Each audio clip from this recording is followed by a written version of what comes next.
نحمده ونصلي على رسوله الكريم اما بعد فقد قال الله تبارك وتعالى كما ورد في سورة التوبة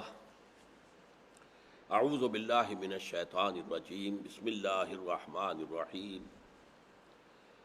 يا ايها الذين آمنوا لا تتخذوا آباءكم واخوانكم اولياء ان استحبوا الكفر على الايمان ومن يتولهم منكم فأولئك هم الظالمون قل إن كان آباؤكم وأبناؤكم وإخوانكم وأزواجكم وعشيرتكم وأموال اقترفتموها وتجارة تخشون كسادها ومساكن ترضونها أحب إليكم من الله ورسوله وجهاد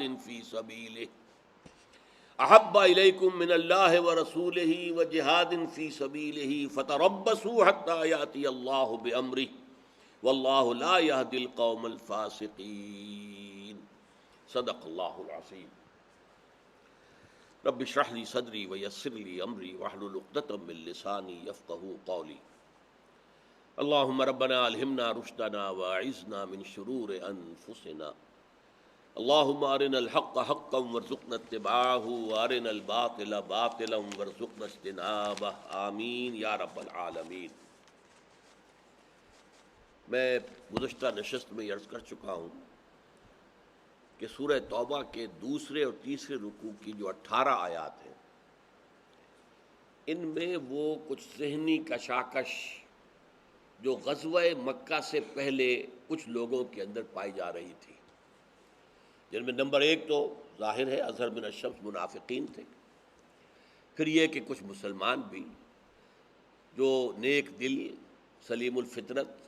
لیکن یہ کہ ایمان بہت زیادہ گہرا نہیں تھا، وہ بھی اس کہتے تھے کہ آخر قریش جو ہے وہ حرم کے متولی ہیں، اب اگر ہم وہاں جائیں گے وہاں خوریزی ہوگی، حرم کی حرمت کو بٹا لگے گا، اور یہ آخر حاجیوں کو پانی پلاتے ہیں، خدمت کرتے ہیں، تو یہ اقدام جو ہے ہمیں نہیں کرنا چاہیے۔ تو ان 18 آیات میں سے یوں سمجھیے کہ زیادہ تر جو ہے یہی ایک بات ہے، ان میں سے صرف 6 آیتیں ہم گزشتہ نشست میں پڑھ چکے تھے۔ اب یہ چونکہ تسلسل کے ساتھ درس قرآن کا سلسلہ نہیں ہے، اس لیے میں نے باقی آیات کو چھوڑ کر اب جو آخری 2 آیات ہیں ان 2 رکوعوں کی وہ میں نے تلاوت کی ہے، لیکن ان سے بھی پہلے درمیانی ایک آیت کو میں چاہتا ہوں کہ ذرا آپ نوٹ کر لیں۔ فرمایا ام حسبتم ان تترکوا ولما يعلم الله الذين جاهدوا منكم ولم يتخذوا من دون الله ولا رسوله ولا المؤمنين وليجا والله خبير بما تعملون۔ اے مسلمانوں، اگر تمہیں کچھ خیال ستا رہا ہے کہ تمہارے اہل و عیال وہاں ہیں، اگر یہ چکی چل گئی، جنگ کی بھٹی دہک گئی، تو وہ گندم کے ساتھ وہ بھس بھی پس جائے گا۔ وہ معاملہ جو ہے ہمارا بہت زیادہ، جیسا کہ میں نے کہا، حضرت حاتب ابن ابی بلتعہ سے اس معاملے میں بہت بڑی خطا بھی ہو گئی۔ لہذا وہ مضمون جو اس سے پہلے قرآن مجید میں متعدد بار آ چکا تھا، سورہ عنکبوت میں ہم پڑھ چکے تھے۔ کیا تم یہ سمجھتے ہو احسب الناس ان یترکوا ان یقولوا آمنا وهم لا یفتنون، کیا لوگوں نے یہ سمجھا تھا کہ صرف یہ کہنے پر چھوٹ جائیں گے کہ ہم ایمان لے آئے، انہیں آزمایا نہ جائے گا؟ وَلَقَدْ فَتَنَّا الَّذِينَ مِن قَبْلِهِمْ فَلَيَعْلَمَنَّ اللَّهُ الَّذِينَ صَدَقُوا وَلَيَعْلَمَنَّ الْكَاذِبِينَ۔ ہمارا تو ہمیشہ سے طریقہ یہ رہا کہ ہم آزماتے ہیں اہل ایمان کو، تاکہ پتہ چل جائے کون سچے اہل ایمان ہے اور کون جھوٹ موٹ کے مومن بنے ہوئے۔ پھر یہی آیا سورہ آل عمران کے اندر آیت آئی، ام حسبتم ان تدخلوا الجنۃ ولما یاتکم، تمہارے اوپر ابھی تک وہ تو آیا نہیں ہے وہ حالات کہ جو تم سے پہلے لوگوں کے اوپر حالات آئے تھے، مستهم الباساء والضراء وزلزلوا حتى يقول الرسول والذين معه متى نصر الله الا ان نصر الله قریب۔ وہ جو بڑی بڑی سختیاں آتی رہی ہیں اہل ایمان پر، اے مسلمانوں تم پر تو ابھی وہ آئی ہی نہیں۔ پھر اسی مضمون کی آیت جو ہے سورہ آل عمران میں، وہی مضمون آج پھر یہاں دہرایا جا رہا ہے۔ ام حسبتم ان تترکوا، کیا تم نے سمجھا تھا کہ چھوٹ جاؤ گے، اللہ تعالیٰ کی پکڑ سے بچ جاؤ گے؟ وَلَمَّا يَعْلَمِ اللَّهُ الَّذِينَ جَاهَدُوا مِنكُمْ، ابھی تو اللہ نے دیکھا ہی نہیں ہے کہ تم میں سے کون واقعتاً اللہ کی راہ میں جہاد کرنے والے ہیں، اور خاص طور پر وَلَمْ يَتَّخِذُوا مِن دُونِ اللَّهِ وَلَا رَسُولِهِ وَلَا الْمُؤْمِنِينَ وَلِيجًا، اور کون ہیں وہ لوگ جو اللہ اور اس کے رسول اور اہل ایمان کے سوا کسی کو اپنا دلی دوست اور دل کا بھیدی نہیں بناتے، جب تک یہ تعلقات جو ہیں ایمان کی تلوار سے کٹ نہیں جائیں گے۔ ٹھیک ہے باپ اور بیٹے کا رشتہ ہے، لیکن باپ مشرک ہے، کافر ہے، بیٹا ایمان لے آیا، اب کوئی رشتہ ان کے مابین نہیں۔ تلوار چلے گی تو ظاہر بات ہے کہ بیٹے کی تلوار سے باپ کا سر جو ہے وہ اڑے گا۔ عبد الرحمن ابن ابی بکر نے کہا تھا حضرت ابو بکر سے، چونکہ وہ کافر تھے اس وقت تک اور وہ بدر میں کفار کی طرف سے لڑنے کے لیے آئے تھے، انہوں نے حضرت ابو بکر سے بعد میں کہا جب ایمان لے، ابا جان بدر میں آپ میری سطح پر آ گئے تھے لیکن میں نے آپ کا لحاظ کیا۔ حضرت ابو بکر نے فرمایا بیٹے تم نے اس لیے لحاظ کیا کہ تم باطل کے لیے لڑ رہے تھے، خدا کی قسم اگر تم میری ضد پر آ جاتے میں کبھی نہ چھوڑتا تم۔ تو یہ ہے ایمان کا تقاضا، رشتے قطع ہیں، منقطع ہو چکے ہیں۔ اب اگر کوئی لاگ لگی ہوئی ہے ابھی ان رشتوں کی، تمہارے دلوں کے اندر کوئی محبت ہے، تو اس کا مطلب یہ ہے کہ ابھی تم اس ایمان کے ٹیسٹ میں پوری طرح کامیاب نہیں ہوئے ہو۔ ام حسبتم ان تترکوا ولما یعلم اللہ الذین جاہدوا منکم ولم یتخذوا من دون اللہ ولا رسولہ ولا المؤمنین ولیجا واللہ خبیر بما تعملون۔ اب اس ضمن میں جو ہے در حقیقت قرآن مجید کی یہ اہم ترین آیت ہے، آیت نمبر 24 اس سورہ توبہ کی، اور اس سے پہلی والی آیت بھی میں نے پڑھی ہے۔ یا ایھا الذین آمنوا، اے اہل ایمان، لا تتخذوا آباءکم و اخوانکم اولیاء ان استحبوا الکفر علی الایمان، ہرگز نہ بناؤ اپنے باپوں اور بھائیوں کو اپنے ولی، اپنے ہمدرد، اپنے دوست، اپنے پشت پناہ، اگر انہوں نے کفر کو پسند کیا ہے ایمان کے مقابلے میں۔ ان استحبوا الکفر علی الایمان، ایمان کو ترک کیا، کفر کو اختیار کیا، تو اب تمہارا کوئی تعلق ولایت ان کے ساتھ نہیں، کوئی دوستی، کوئی جو ہے، ہاں وہ حالات اور تھے کہ ابھی حالت جنگ شروع نہیں ہوئی تھی، تو مکے میں یہی حکم آیا تھا کہ تمہارے ماں باپ اگر مشرک ہیں تو ٹھیک ہے ان کا کہنا تو مت مانو، اگر وہ تمہیں وَإِن جَاهَدَاكَ عَلَىٰ أَن تُشْرِكَ بِمَا لَيْسَ لَكَ بِهِ عِلْمٌ فَلَا تُطِعْهُمَا وَصَاحِبْهُمَا فِي الدُّنْيَا مَعْرُوفًا، دنیا میں ان کے ساتھ بھلے طریقے سے رہو۔ اگر حالت جنگ نہیں ہے تو پھر یہ ہے کہ والدین ہیں، بھائی بند ہیں، رشتہ دار ہیں، اور وہ اگر کفر ہی میں ہے تب بھی ان کے ساتھ کچھ نہ کچھ حسن سلوک ہو سکتا ہے، جبکہ کوئی جنگ نہیں ہے، ڈکلیئرڈ وار نہیں۔ اب تو یہ غزوہ بدر سے ایک وار چل رہی ہے مسلسل، اس کی بیٹلز ہیں، battle of Badr and battle of Uhud and battle of the trenches etcetera etcetera. تو یہ جو جنگ کی حالت ہے اس میں تو وہ رشتہ بالکل منقطع ہو جانا چاہیے، ذرا بھی اگر اس کی لاگ لگی رہی تو وہ ویک پوائنٹ ہوگا، پھر اس کو کفر استعمال کرے گا اہل ایمان کے اندر اپنی انگلیاں دھسانے کے لیے۔ تو یہاں کوئی نرم گوشہ ایسا نہیں ہونا چاہیے تمہارے دلوں میں۔ یا ایھا الذین آمنوا لا تتخذوا آباءکم و اخوانکم اولیاء ان استحبوا الکفر علی الایمان، اے اہل ایمان اپنے باپوں اور بھائیوں کو اپنے ولی نہ بناؤ اگر انہوں نے ایمان کے مقابلے میں کفر کو ترجیح دی ہے اور اسے اختیار کیا ہے۔ وَمَن يَتَوَلَّهُم مِّنكُمْ، اب دیکھیے دھمکی کا انداز، اور جو کوئی بھی ان کے ساتھ اپنا یہ رشتہ ولایت اور محبت اور دوستی اور تعلق اور حمایت اگر اس کو برقرار رکھے گا، فَأُولَٰئِكَ هُمُ الظَّالِمُونَ، تو یہی وہ لوگ ہیں کہ جو ظالم ہیں، اللہ تعالیٰ کی نگاہ میں گناہ گار ہیں، اور ظالم کا ایک ترجمہ مشرک بھی ہے۔ اس کے بعد ہے وہ آیت نمبر 24 جو میں نے کہا کہ ایک خاص اعتبار سے قرآن مجید کی عظیم ترین آیت ہے۔ قل، اے نبی کہہ دیجئے، ان کان آباؤکم، اگر ہوں تمہارے باپ، و ابناؤکم، اور تمہارے بیٹے، و اخوانکم، اور تمہارے بھائی، و ازواجکم، اور تمہارے اسپاؤسز، مرد کے لیے بیوی، بیوی کے لیے شوہر، و عشیرتکم، اور تمہارے رشتہ دار، 5 رشتے ہو گئے، باپ، بیٹا، بھائی، بیوی یا شوہر اور رشتہ دار، اس سے اگلا دائرہ، اور 3 چیزیں ہیں مال کی مختلف صورتیں، وَأَمْوَالٌ اقْتَرَفْتُمُوهَا، اور وہ مال جو تم نے بڑی محنت سے کما کر جمع کیے ہیں، کھتے بھرے ہیں، وہ تمہاری تجوریوں کے اندر جمع ہے، وَتِجَارَةٌ تَخْشَوْنَ كَسَادَهَا، اور وہ تجارت کہ جو تم نے بڑی محنت سے جمائی ہے، تمہاری ساکھ بنی ہے، تمہاری حیثیت بن گئی ہے، اب وہ تجارت ہے، چلتا کاروبار ہے، اور تمہیں اندیشہ رہتا ہے کہیں کوئی کساد بازاری نہ آ جائے، بندہ نہ ہو جائے، اس کا ڈرتے رہتے ہو۔ تجارت تخشون کسادہ، یہ کساد بازاری کا لفظ اردو میں ہم بولتے ہیں، وہ عربی کا لفظ ہے کساد۔ وَمَسَاكِنُ تَرْضَوْنَهَا، اور وہ گھر مسکن جو تمہیں بہت پسند ہے، بڑی محنت سے بنائے ہیں، حویلی بنائی ہے، کوٹھی بنائی ہے، ولا بنایا ہے، محل بنایا ہے، اسے سجایا ہے، اس میں کہاں کہاں سے لا کے کون سا ماربل لگے گا یہاں پر، وہ عام ماربل کی بھی بڑی قسمیں ہیں، قیمتی سے قیمتی ماربل لا کر آپ اس میں لگا رہے ہیں، اور کیا فٹنگز ہوں گی باتھ رومز کے اندر۔ پھر تم نے لا لا کے ڈیکوریشن پیسز رکھے ہیں اپنے ڈرائنگ روم میں، جو آتے ہی ذرا دیکھے یہاں یہ کیا کیا رکھا ہوا، یہ تمہیں بہت پسند ہے نا۔ لیکن اگر یہ 8 چیزیں احب الیکم من اللہ ورسولہ وجہاد فی سبیلہ،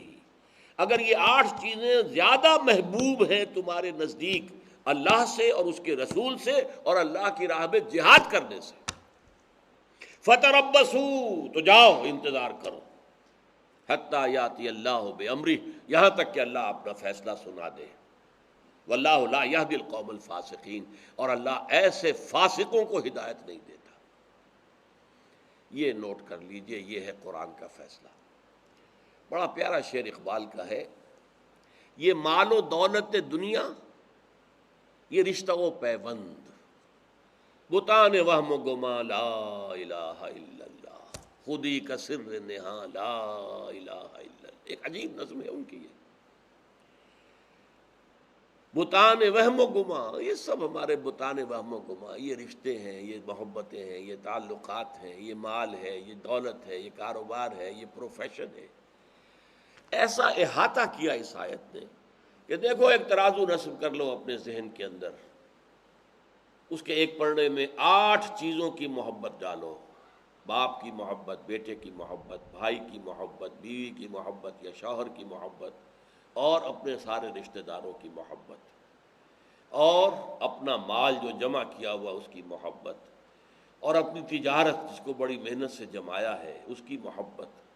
اور اپنے وہ مکان جو تم نے بڑے ذوق شوق سے بنائے ہیں جو تمہیں محبوب ہیں ان کی محبت۔ اگر یہ 8 محبتیں والا پلڑا، اور دوسرے پلڑے میں ڈالو اللہ کی محبت، رسول کی محبت، اور اس کی راہ میں جہاد کی محبت، اگر یہ بھاری ہے تو جاؤ دفع ہو جاؤ، فتربصوا، جاؤ جاؤ انتظار کرو انتظار کرو، پھر تم ہمارے مخاطب ہی نہیں ہو، پھر تم سے ہماری گفتگو ہی نہیں ہے، جاؤ بیٹھو یہاں تک کہ اللہ فیصلہ سنا دے گا۔ اللہ نے تو فیصلہ کر ہی دینا ہے، حق کو غالب آنا ہی ہے، باطل مغلوب ہو کر رہے گا۔ یہ تو سورہ بنی اسرائیل میں آیت آ چکی، قل جاء الحق وزهق الباطل ان الباطل كان زهوقا، وہ تو کچھ دیر کی بات ہے، لیکن یہ کہ اگر اب بھی تمہارے پاؤں میں یہ بیڑیاں پڑی ہوئی ہیں، اب بھی یہ محبتیں تمہیں روکتی ہیں اللہ کی محبت، اللہ کے رسول کی محبت اور اللہ کی راہ میں جہاد کی محبت سے، تو جاؤ دفع ہو جاؤ، انتظار کرو، گو اینڈ ویٹ، فتربصوا حتی یاتی اللہ بامرہ، یہاں تک کہ اللہ اپنا فیصلہ سنا دے، واللہ لا یہدی القوم الفاسقین، اور اللہ تعالیٰ ایسے فاسقوں کو، ناہنجاروں کو، ایسے نافرمانوں کو زبردستی ہدایت نہیں دیتا۔ یہ ترازو ہے جو ہم میں سے ہر ایک کو اپنے باطن کے اندر نصب کرنی چاہیے۔ دیکھیے ایک نقطہ نوٹ کر لیجئے، صلح حدیبیہ کے بعد حضور صلی اللہ علیہ وسلم کی جو دعوت اور تحریک تھی وہ 2 حصوں میں تقسیم ہو گئی۔ صلح حدیبیہ تک آپ کی ساری محنت صرف عرب کے اندر ہو رہی تھی، بلکہ زیادہ صحیح یہ ہوگا 10 برس صرف مکے اور اس کے گرد و نواح، 10 برس۔ اس کے بعد پھر عرب، مدینہ ہجرت کرنے کے بعد دائرہ وسیع ہوا، لیکن اس کے علاوہ آپ نے نہ کہیں سفیر بھیجا، نہ کوئی خط بھیجا، یوں سمجھیے کہ تقریباً 20 برس تک، 19 برس تک آپ نے کوئی دعوتی سلسلہ عرب کے حدود سے باہر نہیں شروع کیا۔ البتہ جب اللہ نے اسے صلح حدیبیہ کو فتح مبین قرار دے دیا، انا فتحنا لک فتحا مبینا، تو اب حضور کی دعوت جو ہے 2 حصوں میں آگے بڑھ رہی ہے۔ ایک اندرون ملک عرب، ابھی اس کو ابھی اور کئی منزلیں طے کرنی ہیں، اور ایک بیرون عرب بھی آپ نے آغاز کر دیا۔ بیرون عرب کا آغاز کیسے کیا؟ آپ نے دعوتی خطوط لکھے، ہرقلیس، ہرقل اعظم، قیصر روم، اور خسرو پرویز، عظیم کسرا جو تھا ایران کا، مقوقس شاہ مصر، پیٹریارک تھا وہ مصر کا، اسی طرح نگوس یا نجاشی، اور بھی یہ بحرین کا بادشاہ تھا، وغیرہ وغیرہ، سب کو خطوط بھیجے۔ تو ایک سمت تو اب یہ ہو گئی، اور ایک ابھی سلسلہ جو ہے اندرون ملک چل رہا ہے۔ اندرون ملک جیسا کہ میں نے آپ سے عرض کیا، پہلا فائدہ تو یہ ہوا کہ اب دائرہ جو ہے دعوت و تبلیغ کا بے کھٹ کے وسیع کر دیا گیا۔ اس سے پہلے تو 70 صحابہ بھی شہید کر دیے گئے تھے، 12 یا 14 جو ہے رجیع کے واقعے میں شہید کر دیے گئے تھے، انہیں دھوکہ دے کر بلایا گیا تبلیغ اور دعوت کے لیے، تعلیم کے لیے، اور شہید کر دیا گیا۔ اب کھٹکا نہیں تھا کہیں بھی، صلح ہو چکی ہے، لہذا دعوت و تبلیغ کا سلسلہ جو ہے بڑے پیمانے پر آپ نے شروع کیا۔ نمبر 2، اب کیا ہوا؟ اندرون ملک غزوہ خیبر محرم سن 7 میں ہو گیا۔ ذی قعدہ سن 6 کے اندر صلح حدیبیہ ہوئی ہے، ذی قعدہ سن 6، یوں سمجھیے کہ 2 مہینے بعد ہی حضور نے فوراً قصد کیا اور غزوہ خیبر، اور وہیں اس کے ساتھ ضمیمہ تھا غزوہ وادی القریٰ۔ گویا کہ یہ جو اڈا بن گیا تھا یہودیوں کا، پہلے سے آباد تھے وہاں پر خیبر میں اور وادی القریٰ میں یہود، اور یہاں سے جو نکل کر گئے تھے مدینے سے بنو قینقاع، بنو نذیر، وہ بھی وہیں پر جا کر بیٹھ گئے تھے، تو حضور نے ان کا زور توڑ دیا، کچل دیا انہیں۔ پھر یہ ہے کہ نجد کے کچھ بدوؤں نے سر اٹھایا تھا، شرارتیں کی تھیں، ان کو سرکوبی کے لیے غزوہ ذات الرقاع سن 7 ذی قعدہ میں پھر آپ نے عمرہ قضا ادا کیا۔ وہ عمرہ جو طے ہو گیا تھا کہ اگلے سال آپ آئیے گا، صلح حدیبیہ میں انہوں نے کہہ دیا تھا اس دفعہ تو جائیے، ہم اپنی مونچھ جو ہے وہ نیچی نہیں کریں گے، اس دفعہ تو نہیں کرنے دیں گے آپ کو عمرہ، نتھنگ ڈوئنگ، ہاں اگلے سال آپ آ جائیے، ہم 3 دن کے لیے مکے کو خالی کر دیں گے، ہم پہاڑیوں کے اوپر چڑھ جائیں گے، خالی ہوگا مکہ بالکل، اور آپ 3 دن رہیں اور طواف کریں اور عمرہ کریں، جو چاہیں کریں۔ تو وہ آپ نے ذی قعدہ سن 7 میں عمرہ ادا کی۔ اس کا بھی آپ سوچئے پورے عرب پر کس قدر گہرا اثر ہوا ہوگا کہ آج محمد اور ان کے ساتھی جو ہیں بلا روک ٹوک عمرہ ادا کر رہے ہیں۔ اور پھر رمضان سن 8 میں عمرہ قضا ذی قعدہ میں ہوا ہے، اور رمضان میں جو ہے سن 8 کے اندر مکہ فتح ہو گیا۔ یہ جو کام ہوئے ہیں، اب اس کا جو کلائمیکس ہے وہ میں چاہتا ہوں کہ آپ نوٹ کر لیں۔ اس کے بعد جو ہے اللہ تعالیٰ کی طرف سے سن 9 ہجری کے اندر وہ آیات نازل ہوئی ہیں کہ جو سورہ توبہ کے پہلے رکوع میں شامل ہیں، 6 آیات۔ یہ گویا کہ موپنگ اپ آپریشن تھا کہ اب جب کہ کفر اور شرک کی طاقت ختم ہو چکی ہے جزیرہ نما عرب میں، اب اعلان کیا گیا کہ اب مشرکین کے ساتھ کوئی معاہدہ نہیں ہے۔ جن کے ساتھ معاہدے تھے مدت کے ساتھ کہ اتنی دیر کے لیے وہ مدت پوری کر دیں گے، جن کے ساتھ غیر مدت کے تعین کے معاہدے تھے انہیں ہم 4 مہینے دے رہے ہیں، 4 مہینے کے اندر اندر یا ایمان لے آئیں اور یا پھر جزیرہ نما عرب چھوڑ کر یہاں سے دفع ہو جائیں، ورنہ قتل عام شروع ہو جائے گا۔ یہ 6 آیتیں وہ ہیں کہ جو آج پوری دنیا میں بہت زیادہ کھٹک رہی ہیں لوگوں کو۔ سورہ توبہ کی ان آیات کو ویس جو ہے تلا ہوا کہ انہیں قرآن سے نکالا جائے پوری قوت کے ساتھ، جہاں تک جو نصاب میں اگر کہیں آ گئی ہیں تو ان کو تو نکلوا دیا انہوں نے، کیونکہ اس میں بظاہر ایسا محسوس ہوتا ہے کہ مسلمانوں کو ہمیشہ کے لیے یہ حکم دے دیا گیا کہ کافروں کا، مشرکوں کا قتل عام کرو، حالانکہ یہ بات غلط ہے۔ یہ مشرکوں کے لیے خاص معاملہ تھا، عرب کے مشرکین کے لیے، امیین عرب، حضور کی بعثت خصوصی تھی امیین عرب کے لیے۔ هو الذی بعث فی الامیین رسولا منہم، انہی میں سے تھے آپ، امیین میں سے تھے، بنی اسماعیل میں سے تھے، تو آپ کی اصل بعثت، پرائمری بعثت جو ہے وہ بنی اسماعیل کی طرف تھی، البتہ آپ کی بعثت عمومی پوری دنیا کی طرف تھی۔ تو یہ قاعدہ جو ہمیشہ سے چلا آ رہا تھا اللہ تعالیٰ کا کہ اگر کسی رسول کو بھیج دیا جائے کسی قوم کی طرف اور وہ رسول کا انکار کر دیں، ان کی دعوت جو ہے پوری سامنے آنے کے بعد، تو وہ قوم ہلاک کر دی جاتی تھی۔ قوم نوح ہلاک کی گئی اسی قاعدے کے تحت، قوم ہود، قوم صالح، قوم شعیب، سدوم اور عمورہ کی بستیاں، آل فرعون غرق کیے گئے، کس لیے؟ اسی قاعدے سے۔ تو حضور صلی اللہ علیہ وسلم کی چونکہ بعثت خصوصی تھی الی اہل العرب، مشرکین عرب، لہذا ان کے بارے میں قانون یہ تھا کہ اب اگر یہ ایمان نہیں لائیں گے تو یا تو اللہ تعالیٰ کسی اور عذاب کے ذریعے سے انہیں ختم کرتا، یا دوسری شکل یہ کی گئی کہ اہل ایمان سے کہہ دیا گیا کہ انہیں 4 مہینے کی مہلت دے دو، اس 4 مہینے کی مہلت کے اندر اندر ایمان لے آئے تو جان بخشی ہے، ورنہ 4 مہینے ختم ہوں گے تو پھر ان کو قتل عام کرو، جہاں چاہو جہاں پاؤ قتل عام کرو۔ یہ آیت قرآن مجید کی سخت ترین آیات میں سے ہے۔ براۃ من اللہ ورسولہ الی الذین عاہدتم من المشرکین، اللہ اور اس کا رسول بری ہیں تم نے جو بھی معاہدے کیے ہیں مشرکین کے ساتھ ان سے۔ پچھلے درس میں جو بات آئی تھی یہاں وہ بہت اور کھل کر آ گئی۔ فسیحوا فی الارض 4 اشہر، تو اب ان مشرکین سے کہا جا رہا ہے آپ زمین میں گھومو پھرو 4 مہینے۔ وَاعْلَمُوا أَنَّكُمْ غَيْرُ مُعْجِزِ اللَّهِ، جان لو تم اللہ کو عاجز نہیں کر سکتے، وَأَنَّ اللَّهَ مُخْزِي الْكَافِرِينَ، اور اللہ تعالیٰ ان کافروں کو لازماً رسوا کر کے رہے گا، ذلیل کر کے رہے گا۔ وَأَذَانٌ مِّنَ اللَّهِ وَرَسُولِهِ إِلَى النَّاسِ يَوْمَ الْحَجِّ الْأَكْبَرِ، اور یہ اعلان عام ہے اللہ اور اس کے رسول کی طرف سے تمام لوگوں کو یوم الحج الاکبر، حج اکبر کے دن۔ حج اکبر سے عام طور پر لوگ سمجھتے ہیں کہ جو جمعے کو حج ہو وہ حج اکبر ہے، نہیں، یہ غلط ہے۔ قرآن کی روح سے جو حج اکبر ہے وہ حج ہے، حج اصغر جو ہے وہ عمرہ ہے، عمرے کو حج اصغر کہتے تھے، حج اکبر جو ہے وہ حج ہے۔ تو یہ حج تھا جو سن 9 ہجری میں جب حج ہو رہا ہے تو اس میں یہ اعلان کرا دیا گیا، یہ آیات نازل ہوئی ہیں جبکہ حضور نے قافلہ روانہ کر دیا تھا، آپ خود نہیں گئے تھے، حضرت ابو بکر کی قیادت اور عبارت میں قافلہ حج روانہ ہو چکا۔ جب قافلہ جا چکا یہ 6 آیتیں نازل ہو گئیں۔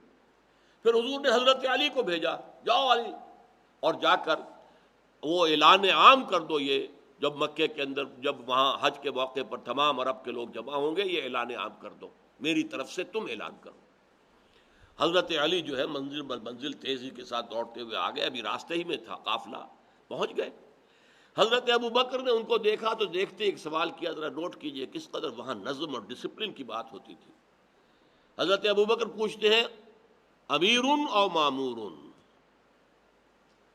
علی تم امیر کی حیثیت سے آئے ہو یا مامور کی حیثیت سے؟ یعنی آیا اللہ کے رسول نے مجھے معزول کر کے تمہیں امیر بنا کر بھیجا ہے، امیر الحج، تو ٹھیک ہے میں تمہارے تابع ہوں، تم نشست سنبھالو، اور مامور ہوں، یا یہ کہ تم مامور ہی رہو گے اور یہ جو ذمہ داری ہے امیر الحج کی وہ میرے پاس ہی رہے گی۔ حضرت علی کہتے مامور، میں مامور بنا کر بھیجا گیا ہوں، امیر بنا کر نہیں۔ لیکن چونکہ اہل عرب کا اصول یہ تھا کہ کسی بڑے شخص کی طرف سے کوئی اعلان عام ہو تو وہ اس کا قریبی عزیز ہی کر سکتا ہے، لہٰذا وہ حج کے مجمع میں یہ آیات جو ہے یہ پڑھ کر سنائی ہیں حضرت علی نے رضی اللہ تعالیٰ عنہ۔ وَأَذَانٌ مِّنَ اللَّهِ وَرَسُولِهِ إِلَى النَّاسِ يَوْمَ الْحَجِّ الْأَكْبَرِ أَنَّ اللَّهَ بَرِيءٌ مِّنَ الْمُشْرِكِينَ، اللہ تمام مشرکوں سے بری ہے، اللہ کا کوئی عہد کوئی معاہدہ نہیں ہے، وَرَسُولُهُ، اور اس کے رسول بھی، فَإِن تُبْتُمْ فَهُوَ خَيْرٌ لَكُمْ، اب اگر تم باز آ جاؤ، توبہ کر لو، ایمان لے آؤ تو تمہارے لیے خیر اسی میں ہے، وَإِن تَوَلَّيْتُمْ، اور اگر تم منہ موڑو گے، فَاعْلَمُوا أَنَّكُمْ غَيْرُ مُعْجِزِ اللَّهِ، تو جان لو تم اللہ کو عاجز نہیں کر سکتے، وَبَشِّرِ الَّذِينَ كَفَرُوا بِعَذَابٍ أَلِيمٍ، اور اے نبی ان لوگوں کو جنہوں نے کفر کی روش اختیار کی ہے دردناک عذاب کی خوشخبری دے دیجیے۔ إِلَّا الَّذِينَ عَاهَدتُّم مِّنَ الْمُشْرِكِينَ ثُمَّ لَمْ يَنقُصُوكُمْ شَيْئًا وَلَمْ يُظَاهِرُوا عَلَيْكُمْ أَحَدًا فَأَتِمُّوا إِلَيْهِمْ عَهْدَهُمْ إِلَىٰ مُدَّتِهِمْ، سوائے ان کے جن سے مشرکین میں سے تم نے عہد کیا تھا، پھر انہوں نے کوئی کمی نہیں کی ہے تمہارے عہد میں، اور نہ تمہارے خلاف کسی کی مدد کی ہے، کسی اور کا ساتھ دیا ہے، تو پوری کر دو ان کی مدت عہد ان کے لیے۔ اگر وہ 5 سال کا ہے تو ٹھیک ہے، 2 سال کا ہے تو ٹھیک ہے، جس کے ساتھ معاہدہ ہے موقت وقت کا تعین ہے اور انہوں نے کوئی خلاف ورزی نہیں کی ہے تو وہ معاہدہ پورا کیا جائے گا۔ ان اللہ یحب المتقین، اللہ تعالیٰ متقیوں کو پسند کرتا ہے۔ بہرحال جن کے ساتھ غیر موقت تھا وہ 4 مہینے دے دیے گئے، یہ نہ ہو کہ اچانک کہہ دیں کہ ہمارا سارا معاملہ تم نے تلپٹ کر دیا، 4 months 4 مہینے کی مہلت ہے۔ لیکن اس کے بعد جو یہ سخت ترین آیت ہے قرآن کی، جس پر کہ خون کھولتا ہے پوری دنیا کا. فَإِذَا انْسَلَخَ الْأَشْهُرُ الْحُرُمُ، جب یہ اشہر حرم ختم ہو جائیں گے، یعنی یہ 4 مہینے جو مہلت دی گئی ہے، فَاقْتُلُوا الْمُشْرِكِينَ حَيْثُ وَجَدتُّمُوهُمْ، تو قتل کرو ان مشرکوں کو جہاں بھی تم پاؤ. وَخُذُوهُمْ، انہیں پکڑو. وَاحْصُرُوهُمْ، ان کا گھیراؤ کرو. وَاقْعُدُوا لَهُمْ، اور ان کے لیے بیٹھو کل مرصد، ہر جگہ گھات لگا کر بیٹھو انہیں پکڑ کر اور مارنے کے لیے. فَإِن تَابُوا، پھر اگر وہ توبہ کریں، وَأَقَامُوا الصَّلَاةَ، نماز قائم کریں، وَآتَوُا الزَّکَاةَ، اور زکوٰۃ ادا کریں، فَخَلُّوا سَبِیلَهُم، تو پھر ان کا راستہ چھوڑ دو، پھر وہ تمہارے ساتھ مسلمان ہیں، برابر کے شریک ہے، اسلامی ریاست کے شہری ہیں. ان اللہ غفور الرحیم، اللہ تعالیٰ غفور الرحیم ہے. وَإِنْ أَحَدٌ مِّنَ الْمُشْرِكِينَ اسْتَجَارَكَ، اور اے نبی اگر مشرکین میں سے کوئی شخص تمہارا پڑوس چاہے، تمہارے پاس آنا چاہے، فَأَجِرْهُ، تو آپ اسے امن دیجئے، پناہ دیجئے، حتیٰ یسمع کلام اللہ، یہاں تک کہ وہ اللہ کا کلام سن لے. یعنی جب یہ وارننگ دے دی گئی تو ظاہر بات ہے بہت سے لوگ ابھی تک انہوں نے پرواہ نہیں کی ہوگی کہ سوچیں محمد کیا کہہ رہے ہیں کیا نہیں کہہ رہے. لیکن جب اب یہ چیلنج آ گیا، now you have only 4 months to decide this way or that way، تو اب ان میں سے کچھ لوگ چاہیں گے کہ آ کے سمجھے تو صحیح بات کیا ہے، آپ کیا بات بنوانا چاہتے ہیں، آپ کا دین کیا ہے. تو فرمایا اے نبی وَإِنْ أَحَدٌ مِّنَ الْمُشْرِكِينَ اسْتَجَارَكَ فَأَجِرْهُ، اگر مشرکین میں سے کوئی شخص آپ کی پناہ طلب کرے، فَأَجِرْهُ، تو اسے پناہ دیجئے، حتیٰ یسمع کلام اللہ، یہاں تک کہ اللہ کا کلام سن لے، قرآن المجید سنے سمجھے دعوت کیا ہے. ثم ابلغہ مأمنہ، پھر اسے اس کی امن کی جگہ تک پہنچا دو. یہ نہیں کہ کہو بس سن لیا تم نے اب طے کرو، نہیں ایمان لاتے تو ابھی گردن اڑاتے، نہیں، پھر اسے اس کی امن کی جگہ پہنچا دو. جس قبیلے سے وہ چل کر آیا تھا، آپ نے امان دی، آپ کے پاس ٹھہرا، آپ نے دین کی دعوت پیش کر دی، اب اسے فیصلہ کرنے کے اندر آزاد چھوڑ دو اور اسے واپس جانے دو. ابلغہ مأمنہ، اور اسے اپنے امن کی جگہ تک پہنچا دو. ذالک بانہم قوم لا یعلمون، یہ اس لیے کہ یہ لوگ جانتے نہیں ہیں، ان کے ساتھ یہ رعایت کیجیے. یہ آیات ہیں قرآن مجید کی سخت ترین آیات، اور ان سورہ توبہ کی کے آغاز میں آیت بسم اللہ نہیں ہے. 114 صورتوں میں سے صرف ایک صورت یہ ہے جو مصحف کے اندر آپ کو لکھی ملے گی، اس میں آیت بسم اللہ شروع میں نہیں ہے. اس میں بہت سی آراء ہیں، اس لیے کہ اس کے بارے میں حضرت علی کا قول یہ ہے کہ یہ صورت تو تلوار ہاتھ میں لے کر نازل ہوئی ہے، اس میں اللہ تعالیٰ کے رحمان اور رحیم کے نام جو ہے اس کی بجائے اس کی مناسبت جو ہے اللہ کا انتقام، اللہ کا غضب جو ہے وہ چونکہ نمایاں ہے، اس لیے اس صورت سے پہلے آیت بسم اللہ نہیں لکھی جاتی. لیکن پھر وہی بات نوٹ کر لیجئے، یہ ایک خاص حالات کے اندر یہ آیت تھی، یہ مستقل نہیں ہے، دائمی نہیں ہے، ہمیشہ کے لیے نہیں ہے. اس کی اپلیکیشن حضور کی حیات طیبہ ہی میں تھی اور ختم ہو چکی ہے. اس کے بعد ہمیشہ کا قاعدہ یہ ہے کہ مسلمان اگر طاقت میں ہیں اور وہ جاتے ہیں کسی ملک میں اور حملہ کرتے ہیں تو وہ 3 آفرز دیں گے. اگر تم ایمان لے آؤ ہمارے بھائی ہو، برابر کے ہو، ہم یہ بھی نہیں کہیں گے ہم سینئر ہیں تم جونیئر ہو، نہیں، یو آر ایکول ٹو اس، اخوانکم فی الدین، وہ تمہارے بھائی ہیں برابر کے.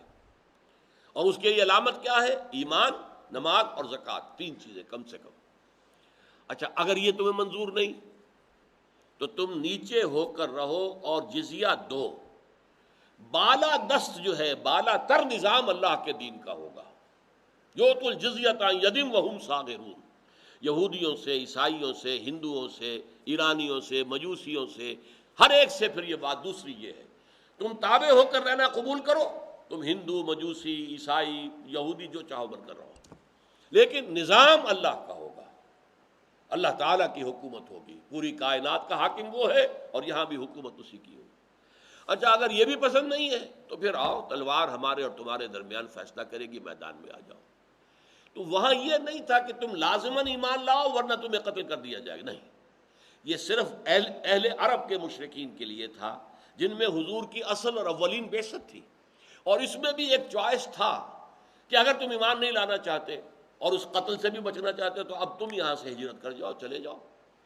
چنانچہ ابو جہل کا بیٹا اکرمہ وہ بھی بہت سے لوگوں کے ساتھ اب ہجرت کرنے جا رہا تھا حبشہ کی طرف. اور راستے میں طوفان آ گیا، اور طوفان میں جتنے بھی مشرکین تھے سب نے اللہ کو پکارنا شروع کر دیا، کسی نے نہ لات کو پکارا، نہ عزا کو، نہ منات کو، نہ حبل کو۔ انہوں نے کہا اگر یہی بات ہے، ہماری فطرت میں صرف اللہ ہے، تو پھر ہم کہاں جا رہے ہیں؟ محمد اسی کی تو دعوت دے رہے ہیں صلی اللہ علیہ وسلم۔ وہ واپس آ کر ایمان لے آئے، اور بڑے کار ہائے نمایاں انہوں نے سر انجام دیے، اور جو نئے جھوٹے نبی اٹھ کھڑے ہوئے تھے جنگ یمامہ میں وہ شہید ہوئے ہیں، اور انہوں نے بہت جو ہے اپنی بہادری کا ثبوت دیا اسلام کے دفاع میں۔ تو یہ آیتیں ایک خاص مخصوص پس منظر کی آیات ہیں، اس کو لوگوں تک واضح کرنا چاہیے۔ یہ دائمی نہیں ہے، ہمیشہ کے لیے نہیں ہے، یہ ابدی قانون نہیں ہے، یہ صرف مشرکین عرب کے لیے تھا جن پر محمد صلی اللہ علیہ وسلم کے ذریعے سے اتمام حجت آخری درجے میں ہو چکی تھی۔ اب یا تو انہیں کسی آفت سماوی سے ختم کیا جاتا، غرق کیا جاتا، یا یہ ہے کہ ان کے اوپر کوئی زلزلہ آتا، کچھ اور آتا۔ اللہ تعالیٰ نے اس کی شکل یہ اختیار کی، اور واقعہ یہ ہے کہ ایک بھی مشرک کا خون نہیں بہا، سب ایمان لے آئے۔ اذا جاء نصر اللہ والفتح ورأیت الناس يدخلون فی دین اللہ افواجا، فوج در فوج ایمان میں داخل ہو گئے۔ جو ان کچھ لوگوں کی جو ہے اگر گردنیں اکڑی رہیں تو وہ ملک چھوڑ کر چلے گئے۔ بارک اللہ لی ولکم فی القرآن العظیم ونفعنی وإیاکم بالآیات والذکر الحکیم۔